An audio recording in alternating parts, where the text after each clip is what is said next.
किसी समय रंगापुर नाम के एक गांव में कृष्णा नाम का एक किसान रहता था। कृष्णा एक बहुत ही मेहनती किसान था। वो अपने खेतों में कद्दू की खेती किया करता था। अपने उगाए गए कद्दू को कृष्णा मंडी में नहीं बेचता था, बल्कि अपनी बैलगाड़ी में भरकर गांव-गांव जाकर बेचता था।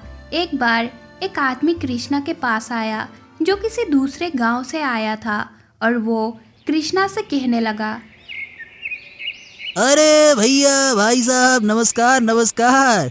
अरे मैं बताता हूँ मैं कौन हूँ। अरे मैं पास के ही गांव से तुम्हारे पास आया हूँ। मुझे मेरे सेठ जी ने तुम्हारे पास भेजा है। अरे क्या है ना कि मेरे मालिक नगर की एक मंडी में थोक का व्यापार करते हैं। अरे भैया, ये मान के चलो कि मंडी में बहुत बड़ी दुकान है हमारे मालिक की, जिसमें वो कद्दू का व्यापार करते हैं। और मेरे मालिक को मंडी में बेचने के लिए चाहिए होते हैं बहुत ज्यादा मात्रा में कद्दू। और क्योंकि तुम कद्दू की तो खेती करते हो, इसीलिए मैं तुम्हारे पास आया हूँ। अगर तुम्हें अपने खेत के कद्दू बेचने हैं तो भैया मैं उन कद्दुओं की अच्छी कीमत लगा दूंगा। बोलो। भैया आपने बहुत बढ़िया बताया, लेकिन माफ करिएगा भैया, मैं जो कद्दू अपने खेत में लगाता हूँ मैं उन्हें खुद ही बेचता हूँ। मंडी के दलालों को मैं अपना माल नहीं बेचता। बहुत बहुत धन्यवाद। अरे अरे अरे भैया, तुम कह क्या रहे हो? अरे आसपास के गांव के सभी लोग मेरे मालिक को ही अपना माल बेचते हैं। और फिर भैया, इस जगह जगह गांव गांव घूम कर अपना माल बेचने से अच्छा है कि उन्हें एक ही जगह पर अच्छी कीमत में बेच दिया जाए। क्यों, सही कहा ना? और तुम भी अगर मेरे मालिक को सारे कद्दू बेच दोगे तो तुम्हारी भी मेहनत कम लगेगी और पैसा भी अच्छा मिल जाएगा। फिर जाके अपने नए कद्दू उगाओ ना। अरे कद्दू बेचने में क्यों समय लगा रहे हो भाई? कद्दू उगाने में समय लगाओ, उगाने में, समझे? देखो भाई, मैं एक किसान हूँ और कड़ी मेहनत करना मेरे लिए कोई नया काम नहीं है। साथ ही साथ पैसा कमाने का लालच भी मुझ में नहीं है, बल्कि लोगों को साफ सुथरी सब्जी कम दामों में बेचना ही मेरा उद्देश्य है। और भैया, मैं इसी से संतुष्ट हूँ। मैं तो यही चाहता हूँ कि मैं अपनी सब्जी मंडी में ना बेचकर सीधे लोगों को बेचूं। अब चाहे उसमें मुझे मुनाफा कम ही क्यों ना हो। ईश्वर का दिया हुआ सब कुछ है। मुनाफा और पैसा का भैया बहुत लालच नहीं है। और वैसे भी मंडी में जो माल बिकता है वो आम लोगों तक पहुंचते पहुंचते महंगा हो जाता है। इसीलिए मैं अपनी सब्जी मंडी में नहीं बेचूंगा। हमें माफ करिएगा भैया। मुझे लगता है कि अब तुम मेरी बात समझ जाओगे और तुम्हें बुरा नहीं लगेगा, है ना भैया? ठीक है, नमस्ते। कृष्णा के समझाने के बाद वो आदमी ये बात समझ गया कि यहाँ पर दाल नहीं गलने वाली। वो आदमी वहाँ से चला गया। हमेशा की तरह कृष्णा अपने सारे कद्दू बैलगाड़ी पे लाद कर उन्हें बेचने के लिए निकल पड़ा। काफ़ी देर के बाद वो उदयगिरी नाम के एक गांव में पहुंचा, लेकिन तब तक बहुत अंधेरा हो चुका था।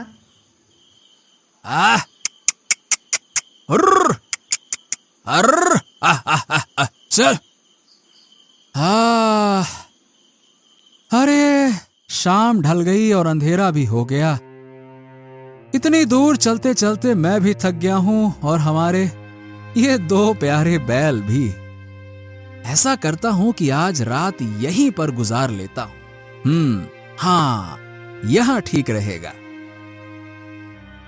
ये सोचते सोचते जब कृष्णा एक बड़े से घर के सामने से गुजरा तो उस घर के बाहर खड़े हुए एक आदमी ने कृष्णा को आवाज लगाई।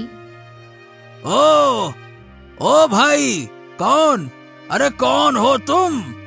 अरे भैया, हमारे गांव के तो नहीं लगते। कृष्णा ने देखा कि पहनावे से वो आदमी बहुत ही अमीर मालूम पड़ता था। नमस्ते नमस्ते भाई साहब। क्या है, मेरा नाम कृष्णा है और मैं गंगापुर गांव का हूँ। ये कद्दू बेचने के लिए मैं उदयगिरी गांव की तरफ जा रहा हूँ। अब क्या बताएं भैया, सुबह से गाड़ी खींचते खींचते मेरे बैल थक चुके हैं और मैं उनको चलाते चलाते थक गया। इसीलिए आज रात को यहीं कहीं आसपास रुककर सुबह तक निकलने का इरादा है। तो थोड़ा आप मदद कर दीजिए और बता दीजिए कि इस गांव में रात को ठहरने के लिए क्या कोई जगह मिल जाएगी? सब मिलेगी, इसके लिए इतना परेशान होने की आवश्यकता नहीं है। अरे तुम कहीं और क्यों जाओगे भाई, मेरा इतना बड़ा घर है, तुम आज रात इसी घर में रुक जाओ बस। इतना कहते ही कृष्णा ने अपनी बैलगाड़ी एक तरफ लगा दी। वो आदमी जिसके घर में कृष्णा रुका था उसका नाम सर्वेश्वर दयाल था। खाना खाने के बाद सर्वेश्वर दयाल कृष्णा से बातचीत करने लगा। हाँ, इतनी बड़ी हवेली, अरे बाप रे हुजूर, मैं आपका ये उपकार कभी नहीं भूलूंगा। अरे आप जैसे दयालु लोग आज भी इस धरती पर हैं, इसीलिए हम जैसे गरीब लोग जी रहे हैं, वरना आज रात इस गांव में न जाने मुझे कितनी तकलीफ उठानी पड़ती। अरे इसमें कौन सी बड़ी बात है भाई, देखो कृष्णा, एक इंसान ही दूसरे इंसान की मदद करता है। अरे देखने में तुम तो बहुत मेहनती किसान लगते हो। अब ये मेरा कर्तव्य है कि मैं तुम जैसे आदमी की सहायता करूं। अच्छा सुनो, एक बात तो बताओ, ये सभी कद्दू तुम्हारे खेत के हैं या किसी व्यापारी से लेकर बेचने के लिए निकले हो? ये कद्दू अरे नहीं नहीं साहब, ये तो हमारे अपने ही खेत की फसल है, व्यापारी से खरीद कर बेचूं इतना बड़ा आदमी मैं तो नहीं हूं। इसके बाद दोनों में काफी देर तक बातचीत होती रही। कृष्णा ने उसे बताया कि वो अपने खेत के कद्दू सीधे ग्राहकों को बेचने में विश्वास रखता है। ये सुनकर सर्वेश्वर दयाल ने कहा, आज के समय में तो मंडी के दलाल किसानों से कम दामों में माल खरीदते हैं और फिर उन्हें जमा करके ऊंची कीमतों पर ग्राहकों को बेचते हैं। बड़े चालाक हो गए हैं ससुरे, इसीलिए लोगों को महंगे दामों पर सामान खरीदना पड़ता है। अरे मुझे तो लगता है कि मंडी के लोगों का ये काम उचित नहीं है। हाँ, लेकिन बेचारे आम लोगों को इस बारे में कुछ भी नहीं पता। हाँ, आपने बिल्कुल सही कहा साहब।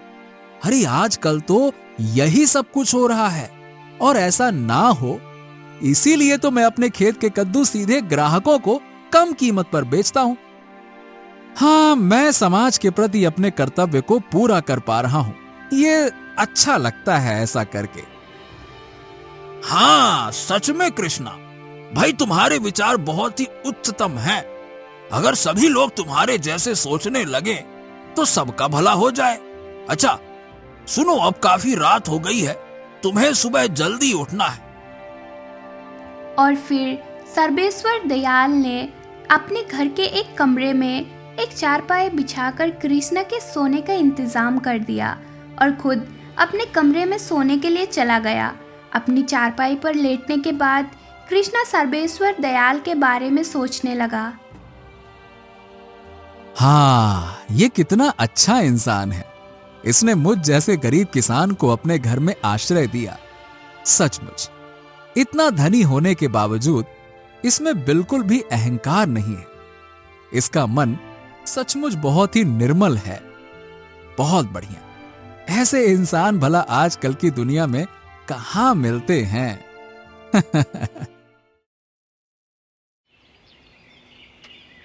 अगली सुबह जब वो उठा तो वो फिर से सोचने लगा। हाँ, अच्छा लग रहा है अब। हाँ, इस घर के मालिक सर्वेश्वर दयाल ने अपने घर में आसरा देकर मेरी बहुत सहायता की है, तो क्यों ना एक काम किया जाए। हाँ, इसके बदले कुछ कद्दू भी उन्हें दे दिए जाएं।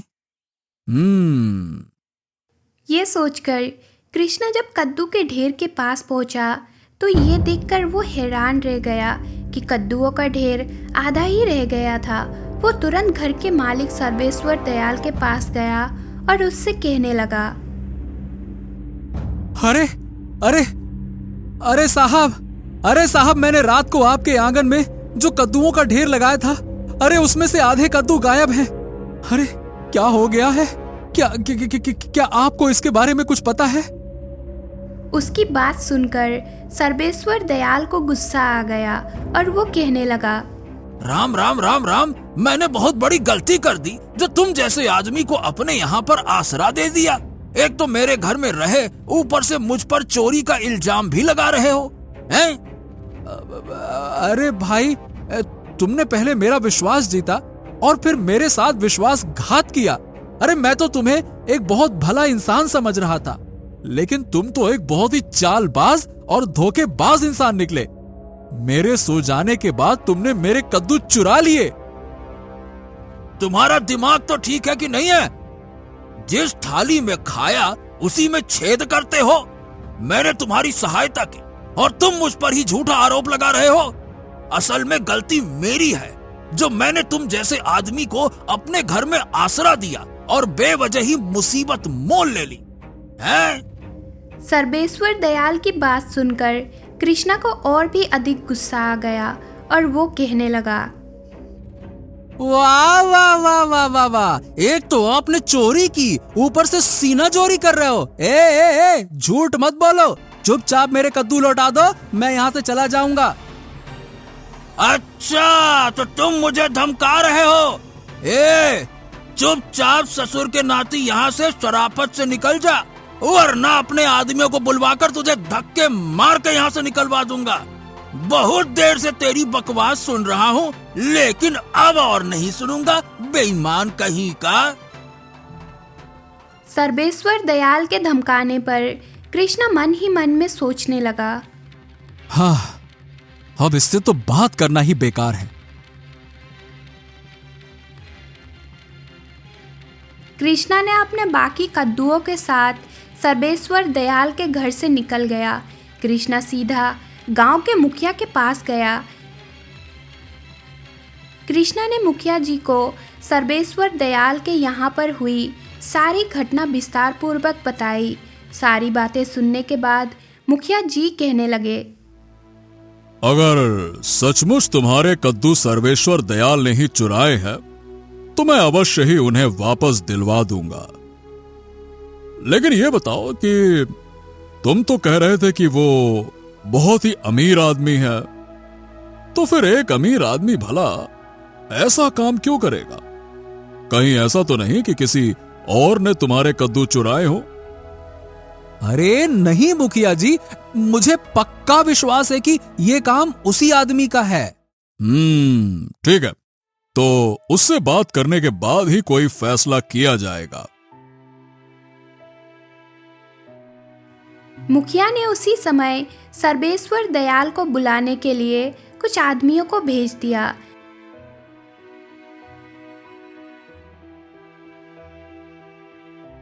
जब सर्वेश्वर दयाल वहां पहुंचा तो कृष्ण को वहां देखकर वो तिलमिला उठा। अरे मुखिया जी, मैं एकदम निर्दोष हूँ। इस किसान को मैंने, देखिए, रात को अपने घर में रुकने के लिए आसरा दिया। अरे मेहमान समझ के मैंने कहा रुक जाओ भैया। ठीक है, रात में बेचारा थका था, इसके बैल थक गए थे, तो मैंने कहा कोई बात नहीं। और ये निकला एहसान फरामोश कि मुझ पर ही आरोप लगा रहा है। अरे भला मैं इसके कद्दू क्यों चुराने लगा? मेरे तो खुद के खेत में अच्छे अच्छे कद्दू उगे हुए हैं, तो भला मैं इसके कद्दू क्यों चुराऊंगा? अरे मेरे कौन सा कमी पड़ रही है? लेकिन ये ऐसा आरोप मुझ पर क्यों लगा रहा है, ये मुझे समझ नहीं आ रहा है। ये आप इसी से पूछिए। मुझे तो लगता है कि तुम सच कह रहे हो, लेकिन चोरी तुम्हारे ही घर में हुई है, तो तुमने ये चोरी नहीं की, ये बात तुम्हें ही साबित करनी होगी। इसीलिए तुम्हारे खेत में जो कद्दू उगे हैं, उनमें से एक कद्दू तुम यहां पर लेकर आओ। ये सुनते ही सर्वेश्वर दयाल अपने खेत से कद्दू लाने के लिए चला गया। उसके जाने के बाद मुखिया एक बार फिर से कृष्णा से पूरे मामले की जानकारी लेने लगा। इस बीच सर्वेश्वर दयाल अपने खेत से कद्दू लेकर वापस लौट आया। मुखिया ने कृष्णा की बैलगाड़ी में से एक कद्दू मंगवाया और फिर दोनों कद्दुओं को एक साथ रख दिया गया। मुखिया के अलावा वहाँ पर गांव के कुछ और भी लोग मौजूद थे। मुखिया ने वहीं पर मौजूद एक आदमी की तरफ इशारा करते हुए कहा, दामोदर। इसका नाम दामोदर और ये तरह तरह की सब्जियों का अच्छा पारखी है। सब्जियों की गुणवत्ता के बारे में ये बहुत अच्छी तरह से जानता है, इसीलिए मैंने इसे यहाँ पे बुलवाया है ताकि ये दोनों कद्दुओं की अच्छे से जांच पड़ताल कर सके। और फिर मुखिया ने दामोदर से कहा, दामोदर, क्या तुम इन दोनों कद्दुओं की जांच करके ये बता सकते हो कि ये दोनों कद्दू एक ही खेत के हैं या फिर अलग अलग? दामोदर दोनों ही कद्दू को बड़े ही गौर से देखने लगा और कहने लगा, ठीक है, ठीक है, ठीक है, ये भी, हाँ, इसकी बनावट भी ठीक है। इसका जो ऊपरी हिस्सा, निचले का हिस्सा ठीक है। देखिए, मैं साफ साफ बताऊं तो देखने में तो कोई फर्क नजर नहीं आता है, इसीलिए इनके स्वाद को चक्कर देखना होगा। अगर ऐसा है तो तुरंत इन दोनों कद्दुओं को चखो और मुझे बताओ। मुखिया के कहने पर दामोदर ने एक चाकू से सर्वेश्वर दयाल के लाए हुए कद्दू को काटा। जैसे ही उसने वो कद्दू खाया, उसे तुरंत जैसे कोई दौरा पड़ने लगा। वो हाथ पैर मारने लगा। तभी मुखिया ने एक दूसरे आदमी से कहा, अरे शास्त्री जी, आप तो वैद्य हैं ना? अरे जरा देखिए तो सही, दामोदर को क्या हो गया? अरे ये तो अच्छा भला यहाँ पर आए थे, पर पता नहीं कहाँ क्या हो गया, कहीं मर न जाए। आप तुरंत इनका इलाज कीजिए। देखिए, जल्दी से देखिए, जल्दी देखिए। मुखिया के ऐसे कहते ही वैद्य ने दामोदर की जांच पड़ताल की। अरे अरे अरे अरे अरे अरे भाई, अवश्य ही इस कद्दू में जहर था, इसीलिए कद्दू को खाते ही इसकी ये हालत हो गई। इसे इलाज के लिए तुरंत मेरे घर ले जाना पड़ेगा, जल्दी करो। और फिर कुछ लोगों की सहायता से उस आदमी को उठाकर इलाज के लिए अपने घर ले गया। इसके बाद मुखिया ने सर्वेश्वर दयाल से कहा, अरे भाई, ये सब क्या मामला है? तुमने अपने खेतों में जहरीला कद्दू लगाया है क्या? अरे तुम लोगों को जान से मारना चाहते हो। कुछ दिन पहले भी मैंने ऐसा ही एक मामला सुना था जिसमें जहरीला कद्दू खाने से किसी की मौत हो गई थी। मुझे तो लगता है कि वो कद्दू भी तुमने ही दिया होगा। अगर दामोदर को कुछ हो गया, याद रखना, उसकी मौत की जिम्मेदारी तुम्हारी होगी। अब तो तुम्हारे ऊपर चोरी के साथ साथ हत्या का भी मामला जुड़ गया है। अब तो भगवान भी तुम्हें नहीं बचा सकते हैं। ये सुनते ही सर्वेश्वर दयाल डर गया और वो मुखिया को घर के अंदर एक एकांत जगह पर ले गया और उससे कहने लगा, अरे मुखिया जी, थोड़ा सुनिए, इधर आइए। मुखिया जी, अब देखिए, ऐसा है कि मुझे माफ कर दीजिए। वो कद्दू मेरे खेत का नहीं है, बल्कि ये तो उस किसान कृष्णा का ही कद्दू है। अरे उसके ही कद्दू जहरीले हैं। अगर ये बात मुझे पता होती तो मैं उसके कद्दू चुराता ही नहीं।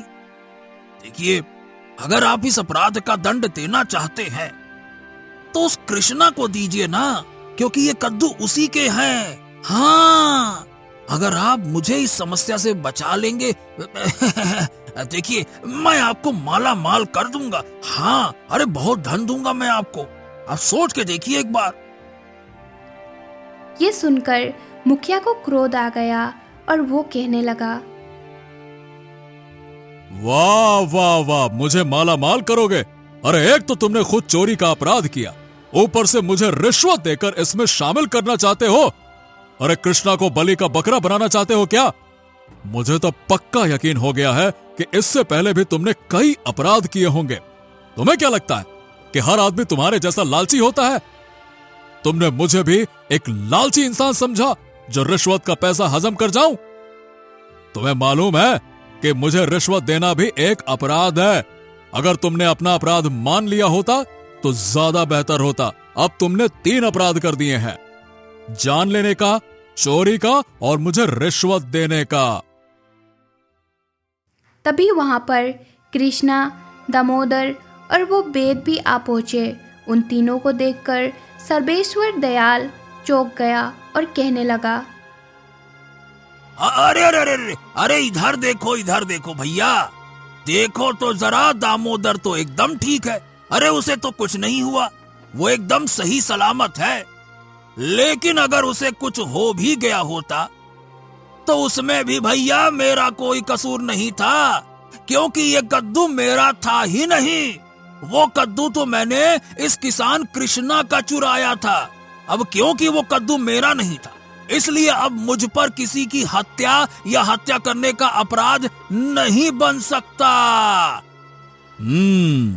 सर्वेश्वर दयाल, अब तो तुमने ही अपनी चोरी का अपराध खुद ही स्वीकार कर लिया। तुम अपना अपराध अपने मुंह से स्वीकार कर लो, इसीलिए हम सब ने मिलकर ये नाटक किया था। असल में दामोदर कोई सब्जियों का ज्ञाता नहीं है और ना ही वो आदमी कोई वैद्य है। ओ वैद्य जी, क्या देखो, कृष्णा के पास इस बात का कोई सबूत नहीं था, इसीलिए यह सारा का सारा जाल बिछाया गया। अरे दामोदर ने तो कद्दू खाकर बेहोश होने का सिर्फ नाटक किया था। अरे बात असल में तो यह है कि कुछ दिन पहले तुमने जिस आदमी को कृष्णा के पास कद्दू खरीदने के लिए भेजा था ना, उस रात कृष्णा ने उस आदमी को तुम्हारे ही घर पर काम करते हुए देख लिया था। अब तो मामला बिल्कुल साफ हो गया।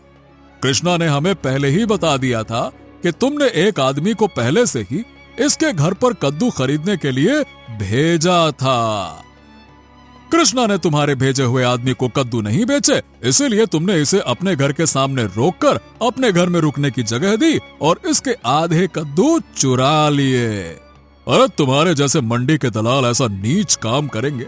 छी, मैंने सोचा भी नहीं था। भाई सर्वेश्वर दयाल, मुझे तो तुम जैसे लोगों की सहायता नहीं चाहिए। तुम्हारे जैसे घटिया दलालों की वजह से ही मंडी में किसानों का नुकसान होता है। माफ करना भैया, गलती हो गई जो तुम्हारे यहां आ गया मैं। हाँ, तुम्हारी बात बिल्कुल ठीक है कृष्णा। अरे तुम्हारी इस समस्या के बारे में मैं राज्य के महाराज से बात करूंगा। और फिर कृष्णा को सर्वेश्वर दयाल के द्वारा चुराए गए सारे कद्दू वापस दिलवा दिए गए। और फिर मुखिया ने कहा, आज के बाद अगर किसी मंडी के दलाल ने किसी किसान को नुकसान पहुंचाने की कोशिश की तो उसे भयानक दंड दिया जाएगा। जब गांव के बाकी किसानों को कृष्णा के साथ हुई इस घटना के बारे में पता चला तो मुखिया और कृष्णा की सूझबूझ और बुद्धिमानी की तारीफ करने लगे। इसके बाद कृष्णा अपने सारे कद्दू लेकर आगे बढ़ गया। उसने अपने सारे कद्दू उचित दामों पर बेचे और वापस अपने गांव लौट गया।